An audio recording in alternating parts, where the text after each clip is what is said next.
Pemirsa, wabah penyakit mulut dan kuku atau PMK pada hewan ternak berdampak terhadap transaksi jual beli sapi kurban di pasar ternak Batu Sangkar.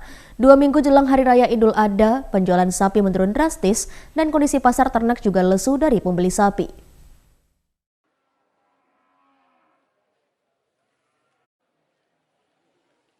Beginilah kondisi pasar ternak Batu Sangkar 2 minggu menjelang Hari Raya Idul Adha. Tidak begitu banyak sapi yang tersedia di pasar ternak ini.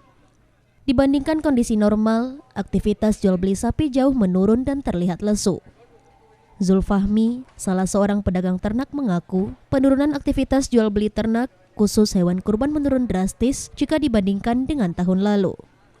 Kondisi saat ini pembeli cenderung membeli langsung hewan kurban ke kandang-kandang peternak atau pedagang.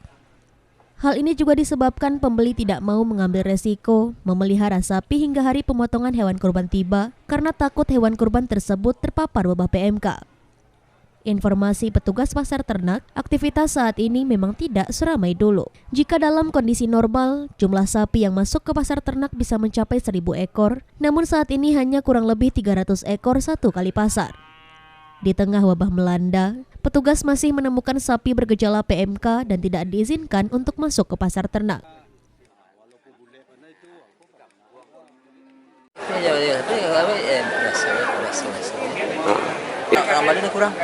Pembeli kurang. Ya. Kalau harga Jawi sekarang itu berapa, Pak? Semacam tadi biasa lah. Enggak ada ini. Tidak ada kenaikan. Berarti ya ini kan sapinya sedikit nih, Pak. Sekarang ini, Pak, biasanya. Itu kenapa itu, Pak?